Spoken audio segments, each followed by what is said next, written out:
Next, a grim story of rape as a weapon of war. For more than a decade, the Democratic Republic of Congo has been a battleground of Congolese and fighters from neighboring nations. And the fighting has brought a legacy of sexual violence, at least 200,000 cases since 1996, according to the United Nations, that's gone on undeterred by the presence of UN peacekeepers. We begin our coverage with a report from Lindsay Hilsum of Independent Television News. A warning, it contains graphic material. The survivors of mass rape around the village of Luvungi last month speak of an ordeal so dreadful it's hard to listen to their stories. More than 280 women were gang raped by militiamen in the forests of eastern Congo. They would beat us for a long time. After they raped us, they would walk out and we would do our best to escape into the bush.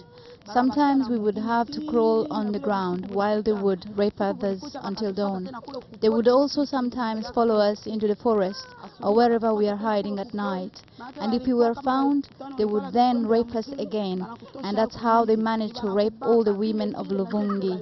Nearby UN peacekeepers failed to protect the women. Their bosses in New York say they'll do better next time. But what about the rapists? Sexual violence is endemic. Under the international gaze, Congolese soldiers are on their best behaviour, but all sides rape in this brutal conflict. Now, a few Congolese soldiers in a retraining programme have been pushed into reflecting on their actions. When I saw a woman, it was like seeing food, because of spending so many days without any sex. I often asked women to let me have sex with them, which sometimes they did, against their will, for fear of their lives. I could call that rape.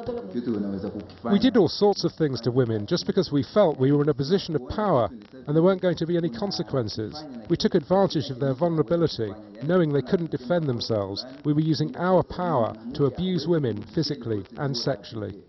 I agree that forcing women to do things against their will is wrong. However, the isolation of life in the war in the forest that we're living is partly to blame for our behaviour towards women. It meant we had no mercy. The soldiers who aren't participating in the rape would stand and cheer, enjoying witnessing such an act. This normally encouraged more and more soldiers to rape women. Sometimes it starts with one soldier raping a woman, and then it ends up with a gang rape. And that's why I say it's like evil spirits are making us treat women in this way. I now believe that this training will prevent these things from ever happening again. Rape victims near the town of Bukavu learn hygiene and childcare and receive trauma therapy, as will the victims of the most recent atrocities. There are many projects to help them earn a living by, for example, making roof tiles. But nothing will really change in the Democratic Republic of Congo until there are more projects to make men change their attitude. For women like Solange, bringing up a child of rape, it's been a long nightmare. She's been raped 4 times in the last 9 years of conflict. I believe the war is the cause of all this. I started school at 6 and got married at 17, and for all those years I never heard of anybody who got raped or killed by a Congolese soldier. We only started getting rape cases in 1994, when Rwandan forces and militia came over the border. I've always advised and encouraged others who've been raped. I often tell them to be resilient, because even if they went through the ordeal of rape, they should still be grateful to be alive. She's called her child Esperanza, meaning hope.